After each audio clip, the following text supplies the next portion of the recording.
This is Edward October, host of Octoberpod on YouTube. Hear that jingle jingle? It could be Kris Kringle, or a home invader looking for an open window, a jilted lover looking for revenge, or a disgruntled coworker hoping to spike your eggnog with arsenic. The girls of our true crime podcast are always on Santa's nice list, but the crimes they discuss are very naughty indeed. Listener discretion is advised.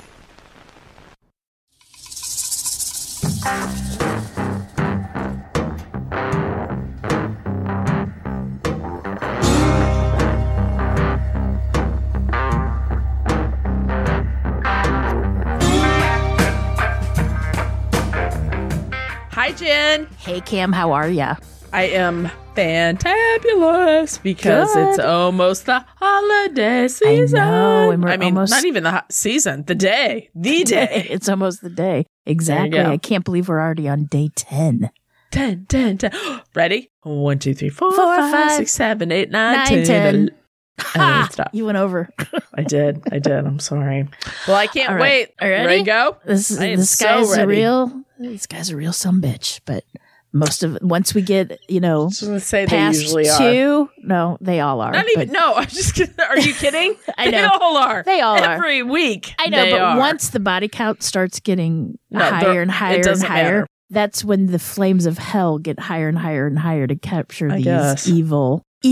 This is where you find, if you want to watch just an overcap of these shows, you find them on shows like Faces of Evil and The World's Most Evil. And that's where you find all these... The worst of the worst. Horrible people.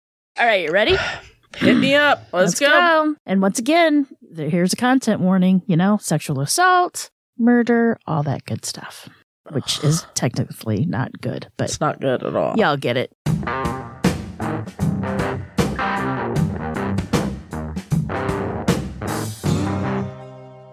April 17th, 1974, a 17-year-old girl in Stuttgart, Germany,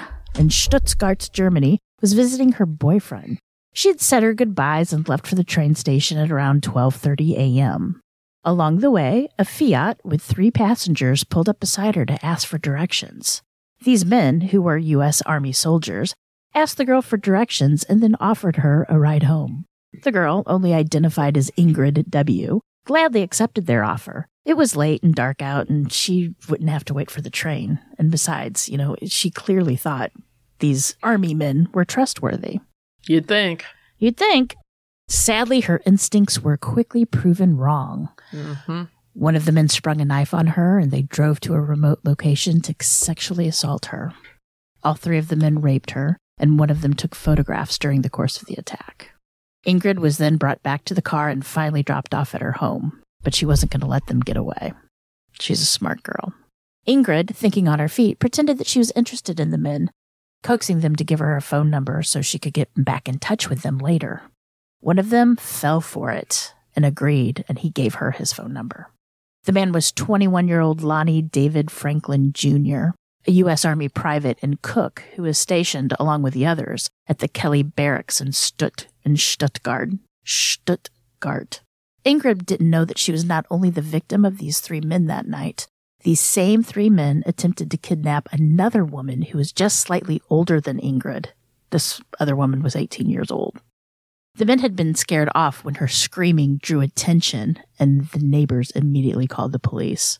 But Ingrid would be the one to get them both justice, as she went straight to the hospital to report her attackers to the police. She agreed to set up a meeting with Franklin so that the police could identify him. She met him at the train station on May 6, 1974, less than a month after being brutally attacked by the men. According to reports, she signaled to the police that Franklin was the man involved in the assault by dropping her handkerchief on the ground, at which point they took him into custody. Franklin and the others were arrested, convicted, and sentenced after a short trial where Ingrid testified to their guilt.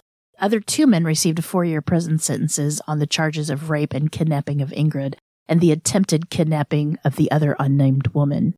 Franklin was sentenced to 3 years and 4 months for the same charges. For reasons unknown to police, Franklin, the only one of the 3, was released after serving less than a year of his time. He was discharged from the U.S. Army on July 24th, 1975, while the other two offenders served out the entirety of their 4-year sentence. Franklin was free to do as he pleased once he got back to the United States, and it would be another 10 years before he struck again. Now, not much is known about the childhood of Lonnie David Franklin Jr. He was born August 30th, 1952 in Los Angeles, California, and for the rest of his early life, he was raised in South Central area of the city. As mentioned, by the time Franklin was 21, he was enrolled in the U.S. Army as a private, and he was stationed at the Kelley Barracks in Stuttgart, Germany. Maybe it was the newfound freedom of his home life back in the States, or maybe it was the influence of those around him. We'll never know. But we do know now that this was the site of his first conviction, if not his first crime. When he returned to Los Angeles after his Army discharge, he found employment with the city, and he would continue to do so throughout the 1980s. He worked as a maintenance assistant, and he even briefly worked in the LAPD's 77th Street Division station as a mechanic and garage attendant, if you can believe that. He then worked for the Los Angeles Sanitation Department, and there he would be forced to retire in 1987 when he injured his shoulder on the job. From then on, he would receive disability checks. In 1986, Franklin married a woman by the name of Sylvia, and the pair had 2 children together. Their on-again, off-again relationship went on to span 30 years. Franklin reportedly doted on his children and taught them everything he thought they needed to succeed, such as how to drive and fix up their cars. Franklin loved his cars. He was a big car buff. Loved fixing. He was a mechanic by, trade pretty much. Sylvia worked in a legal office and might also have owned rental properties elsewhere in the city. Together, they provided a good life for their children, even if their surroundings in South LA were those of generational poverty, crime, addiction, and gangs. His family wasn't the only one who considered him helpful and thoughtful. Everyone in the community saw him as a good man, a true neighbor who would lend a hand whenever needed, even if he did have his quirks. Mm-hmm. For decades, I know, big quirks, by the way. For decades, Franklin lived on West 81st Street in a peppermint green house. He kept a dubiously sourced collection of car parts in his garage, which he would use to help fix the cars of anyone who asked. Neighbors also knew him to run something of a neighborhood chop shop, where anything from expensive electronics to TVs to computers to rebuilt bicycles could be purchased. And, they may have often, come at a suspiciously low price. Franklin was convicted twice for felony possession of stolen property related to these particular ventures. But those around him were more than willing to let small crimes slide. The way they saw it, he was just, quote, trying to make a buck like everybody else. Mm-hmm. He was incredibly social and supportive of his community, even attending the graduation ceremonies for his neighbors' children. He would help the elderly out by servicing their cars for free. They brought them gifts on their birthday and sharing a beer with his neighbors on a nice night. But as mentioned earlier, Franklin had his quirks. He had a tendency to be cruel or hostile to women he regarded as beneath him, and he had a known fixation on sex workers. Sometimes he would refer to sex workers with gross language. A friend named Courtney said that he spoke of them vividly, and that was in quotations, while a neighbor said he often referred to them with derogatory terms such as crackhead. A friend of Franklin's who accepted a ride from him, Albert Shelby, once witnessed Franklin opening up the glove compartment in front of him to reveal a pile of photographs of naked women. Sometime in 2005, a young woman who lived next to Franklin realized that he had pointed an outdoor camera directly into her bedroom. He was filming her, it seems. The woman's family members confronted Franklin about this, and he repeatedly denied doing so. Of course he did. Yet another occurrence was witnessed by Yvette Williams as Franklin fixed her car. She said that as he was working on the vehicle, he told her he wanted to show her something. And this something turned out to be a brown box that he kept hidden in his garage. She claimed this brown box contained women's underwear. Franklin's home was just 200 feet down the street from a billboard that was asking the public for help. The police needed help, and they needed information to try to solve the murders of 10 young women, almost all of whom had been murdered in the area around Western Avenue. In 1985, crime rates in the United States started to rise by 5% after 3 years of a decline. Gang violence was rampant and drug use was soaring as drug traffickers grew more powerful in the Western Hemisphere. Los Angeles' murder rate was at an all-time high, making it a perfect place for any number of serial killers to muddy the waters of crime, especially if a victim happened to be a member of a marginalized section of society, such as sex workers, drug addicts, and black women. Franklin's victims were all black, almost all women from poor areas, and many of them worked in the sex industry, and they often exchanged sex for drugs. On the 10th of August, 1985, a 29-year-old waitress named Deborah Jackson was found shot dead. The mother of two had been shot 3 times in the chest. Henrietta Wright was only 34 on August 12, 1986, when she was gagged with a cloth, shot twice in the torso, and hidden under a mattress. Possibly connected to Henrietta's death was the murder of Thomas Steele, who was found dead 2 days later. His body was left in the middle of an intersection. Thomas is sometimes reported as Henrietta's friend, others as her pimp, and it is speculated that he may have known the identity of Henrietta's murderer, so the same perpetrator killed him to keep him silent. And I want to note here that the bodies of all the victims of Lonnie Franklin Jr. were found in alleys, like back alleys, with an 8-mile radius. On January of 1987, an anonymous tip was called to 911. The male caller had seen someone throw a body out of a vehicle. Then they claimed this person threw a gas tank on her. The caller gave a description of the vehicle and license plate number. When the police arrived at the scene, they found 23-year-old Barbara Wire with a .25 caliber bullet in her chest. Barbara had been sober for 7 years and was going to school to be a nurse's aide. The officers ran the plates and found that it belonged to a church. It was registered to a church. Oh. Police go. They found the van was still warm. So they impounded the van and they checked for prints. And checking for prints, they found 3 separate sets. But unfortunately, none of them could be traced back to anyone. And there was no other DNA found in the van. The police go back to the 911 call, and they totally just go through it bit by bit. And they found that at the time that the call came in, the alley where Barbara had been found was completely dark. It was at nighttime. No lights. Couldn't see anything. So there was no way that the caller had seen what this guy told the 911 operator. So police start to think that the killer was the caller and that he was taunting them. I get that. Kind of cocky. Yeah. 2 more women were murdered in 1987. 26-year-old Bernita Sparks told her mother that she was going out to buy cigarettes on April 16th, but was found shot to death with her shirt undone. On Halloween of the same year, Mary Lowe, who was 26 years old, told her mother that she was going to a Halloween party. Her body was found the next morning under similar conditions to Bernita's. She had been shot to death, but this time the victim was left with her pants unfastened. 1988 brought 2 more victims. In January, Latricia Jefferson was shot twice and left with a napkin on her face with the word AIDS scribbled on it. Ugh. Remember, it's during the AIDS epidemic. Yeah. She was only 22 years old. And there's nothing that says that she had AIDS. It was just... No, he's being an asshole. Exactly. In September, 18-year-old Alicia Monique Alexander asked her father if he wanted anything from the liquor store, only to later be found naked and shot to death.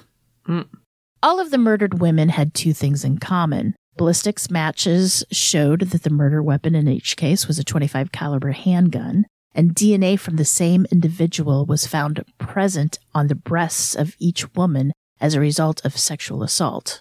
And as we know, DNA technology was not yet advanced at this time, or at least not advanced enough to find the perpetrator. And pretty much all they could tell was that the guy was type A blood. But they were smart, and all DNA that was collected was put aside and preserved. Good.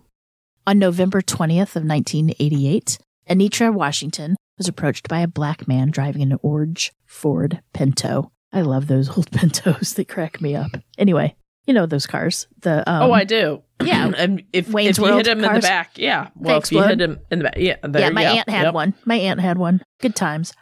So this black man offered her a nitro ride, and she politely declined. The man responded, quote, "That's what's wrong with you black women. People can't be nice to you."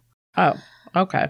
And then for some reason she said she felt sorry for him, and she accepted the ride. Not long into the journey, her shirt began to feel wet, and she looked down only to discover that she was bleeding from the chest. The man had shot her, claiming it was because she had disrespected him. It didn't even dawn on her, like she didn't hear the shot or anything. She's just disbelief. The man then raped her, took a Polaroid photo of her, then dumped her out of his car and left her for dead. And remarkably, she survived this ordeal. Mm. When the bullets of her chest had been removed and examined, ballistics showed that they had matched the 8 previous victims. They had been fired by the same .25 caliber handgun. Washington also gave police a description of her attacker. Now, unfortunately, when they did the sketch and everything, she pretty much described every black man in the area. You know, he was just, there was no scars. There was nothing that made him stand out. Due to the matching ballistics, LAPD knew that South Central Los Angeles had a serial killer at large. And thanks to Washington, they had a suspect's description. Yet, they never informed the public. They claimed that it was to stop the perpetrator from fleeing the state.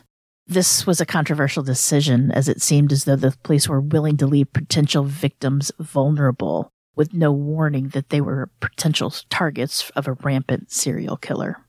And yet police couldn't find the killer for another 22 years. I know, it's crazy, right? It's unreal.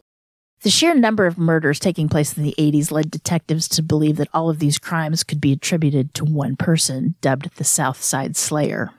The Slayer was rumored to have sexually assaulted and murdered at least 20 other people. He dumped bodies in parks, alleys, roadsides, and schoolyards, and largely targeted black sex workers.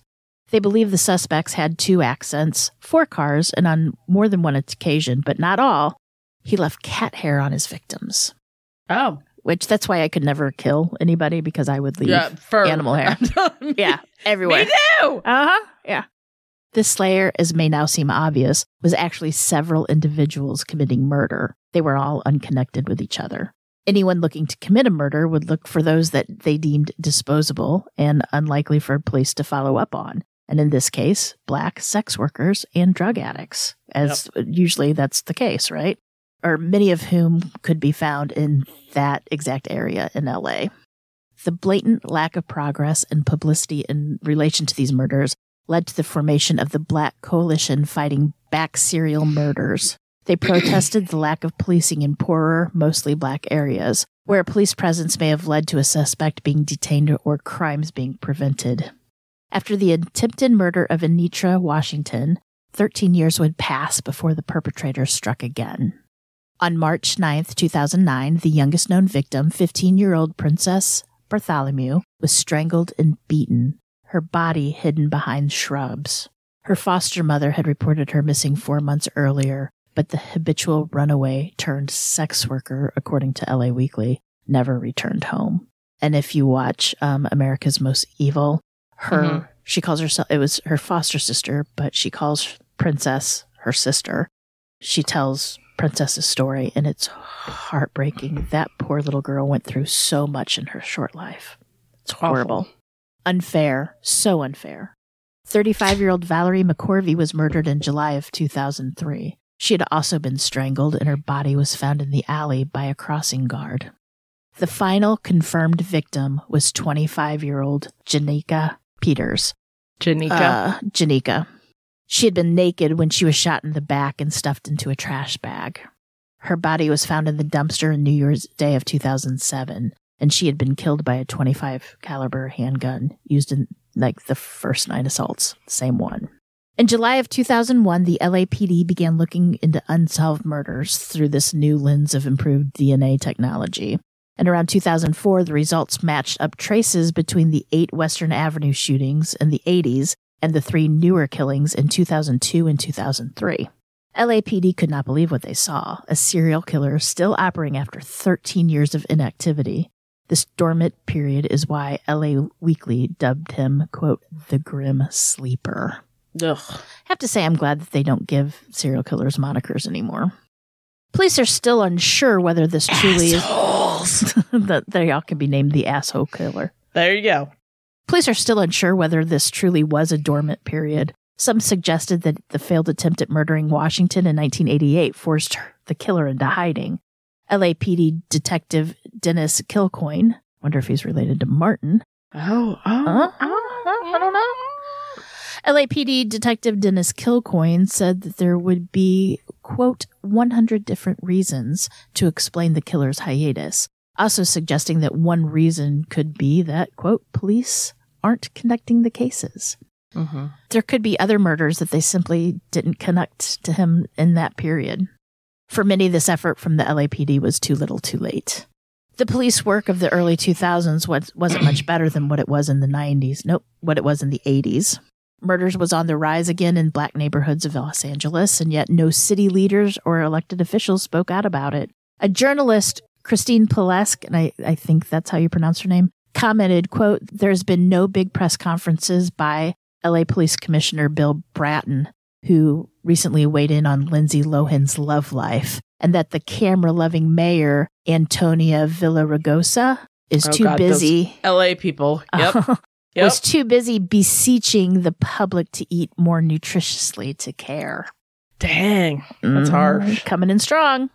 Members of the communities targeted by the Grim Sleeper believe the reason why police took so long to find the person responsible was because the victims were black women. Probably not wrong. And they were also not wrong. No, who were also often sex workers and drug addicts. Exactly. We all know this. It's this tale as old as time, right? Yep. It's not like Beauty and the Beast either. Have to do better, people.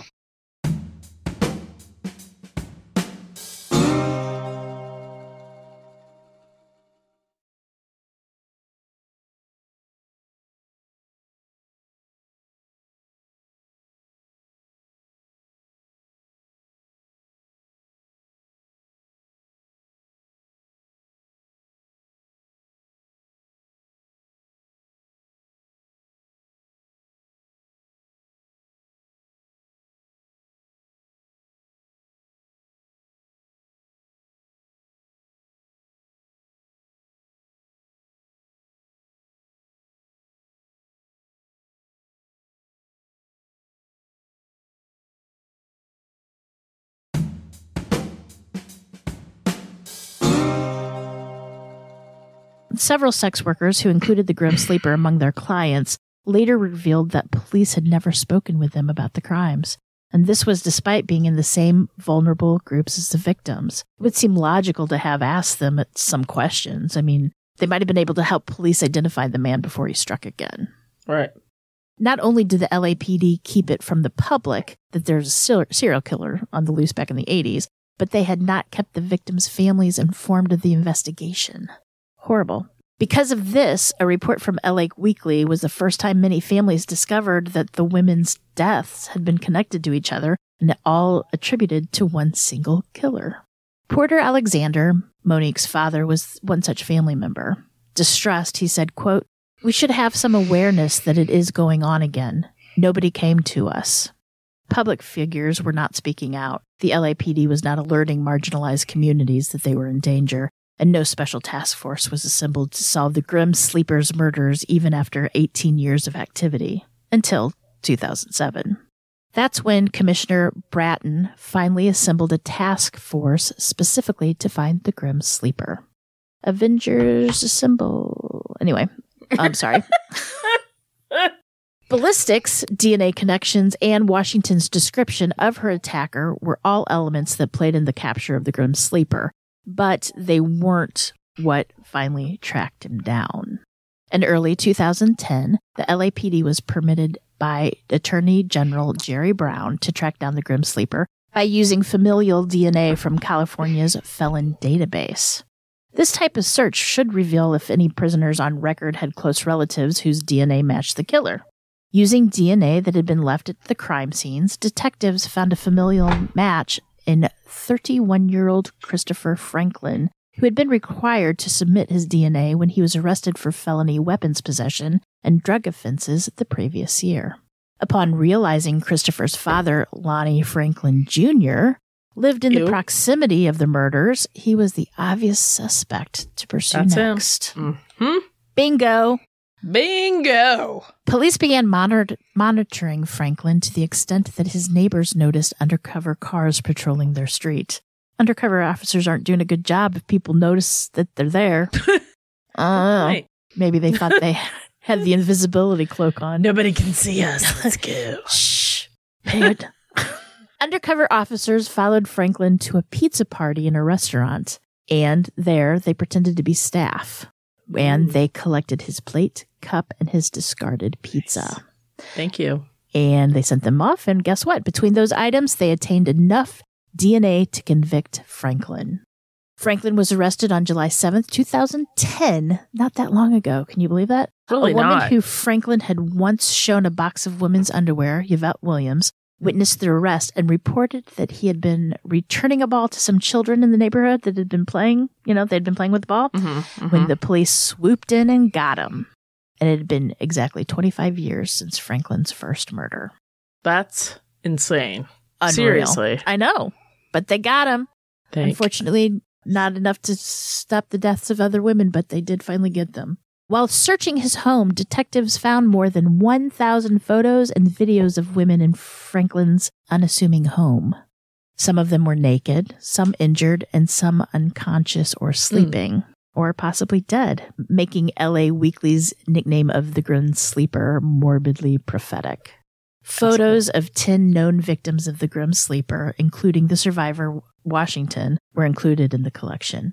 Only 180 of these photos were released to the public, and as of 2016, 35 of these women are still unidentified. Some items removed from Franklin's home belonged to missing persons. These included the identity card of Aaliyah Marshall, 18 years old, and a picture of Relina Morris. Their bodies have never been found.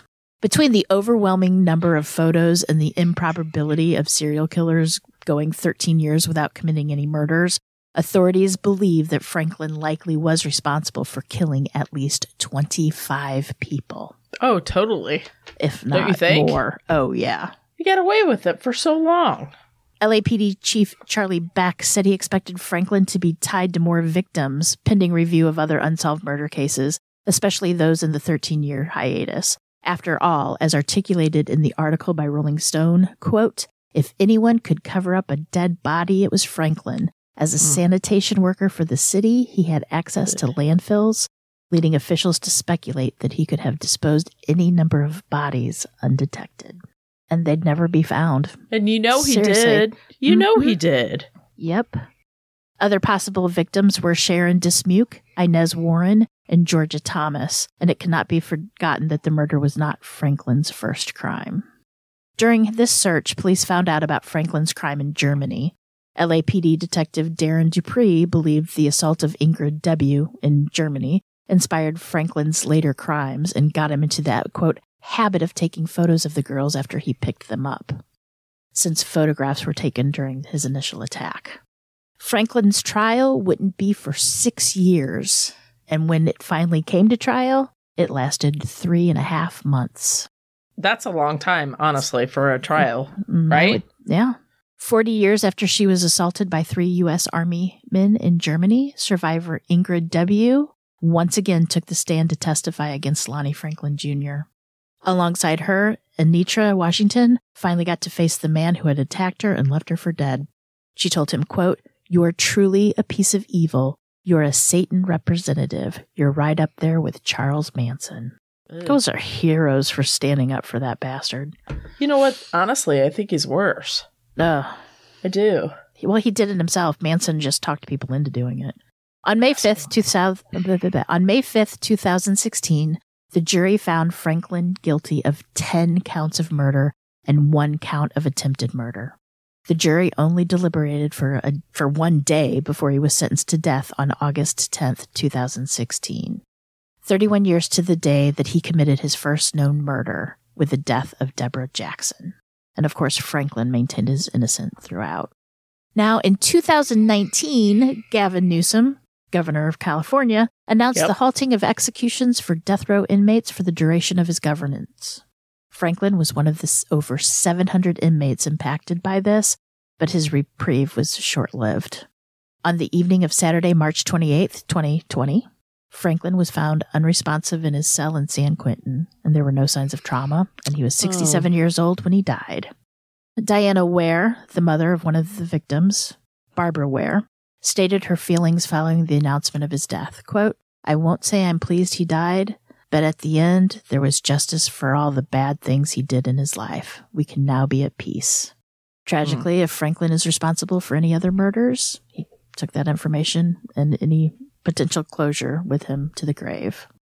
All of these missing and murdered women deserve recognition. They deserve a voice, and of course, they deserve respect. All sex workers, drug addicts, and marginalized people deserve to live long, comfortable lives well out of the hands of criminals like Franklin and with the support of their government officials and law enforcement. We've said this all the time. I mean, it's nothing new. Thank you.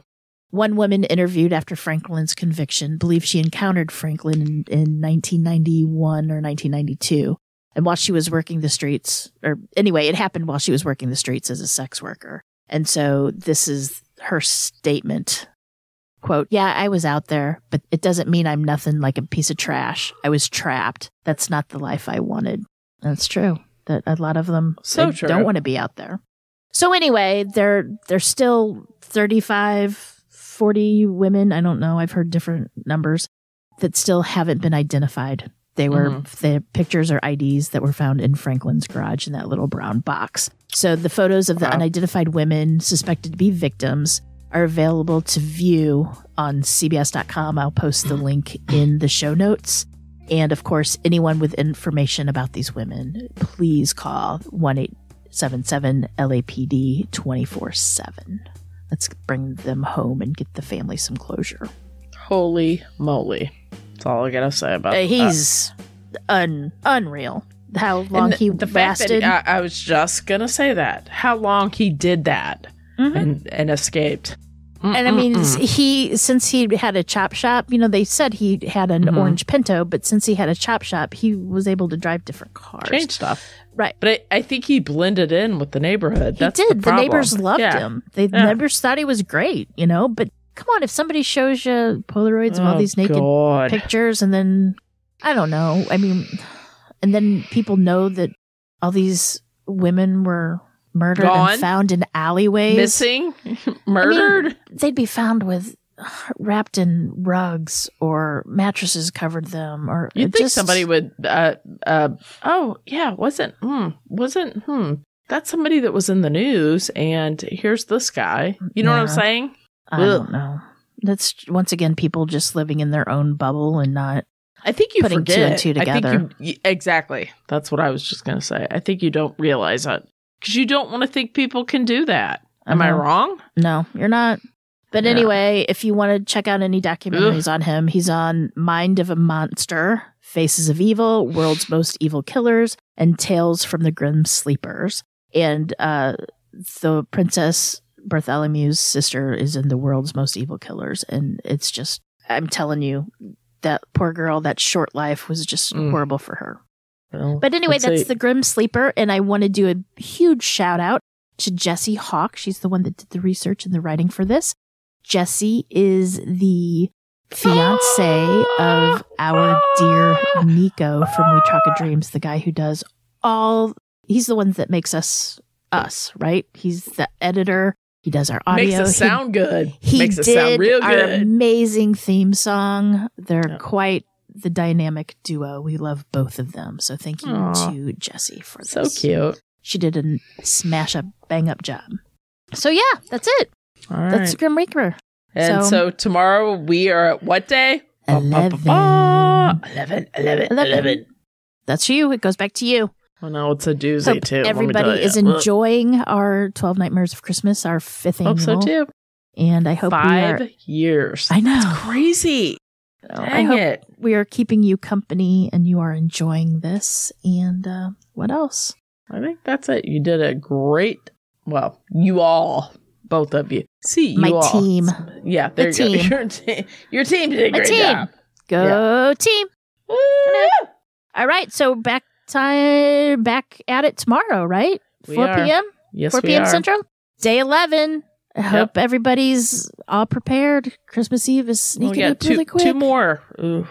Got to get all those gifts wrapped. Holidays. We didn't go out for Christmas this year, so I don't have a lot of gifts to wrap. Kids get older, they don't. They want money. Money. We did get them they always loved the Elf on the Shelf as a kid. Aww. So we got them Snoop on a Stoop this year. It's been fun. Oh, we got them each cute. One. Yeah. So we do the Snoop on the Stoop. They're going to die. I know. Seriously. I know. It's fun. I want one. Actually. I know. They're awesome. You say it. All right. Remember, until next time, lock your doors. And keep passing by those open windows. I almost forgot what I was going to say. That's okay. I get used to it too. Bye-bye. Love ya. Merry Christmas. 2 more days. Merry Christmas. Get your stuff done. Happy holidays. To you. Happy holidays. To you. We are such nerds. It's not even funny. Seriously. Okay, bye. Bye, guys. Love you.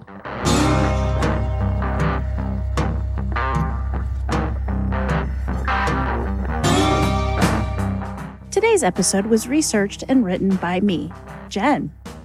For more information about this episode, as well as all other sources, please check out our show notes or the podcast website at ourtruecrimepodcast.com. Our True Crime Podcast is developed and created by the hosts, Jen and Cam. Original music and audio mix of all our True Crime Podcast episodes is courtesy of Nico Vertese from We Talk of Dreams. You can reach Nico at wetalkofdreams.com. Listener discretion is provided by Edward October from OctoberPod VHS. You can find all of his great works on YouTube. Please make sure to like and subscribe to our True Crime Podcast wherever you listen to your podcasts. We can be reached on Instagram and Facebook at Our True Crime Podcast or on Twitter with the handle at Our True Crime Pod. You can also email us at ourtruecrimepodcast@gmail.com. We would also at this time like to thank our patrons. We would be so lost without you. Thank you so much. And if you would like to help support the show, you can check us out on patreon.com/Our True Crime Podcast. You can also show your support by leaving a 5-star review on Apple or simply just tell your friends about us. It's that easy. Love ya.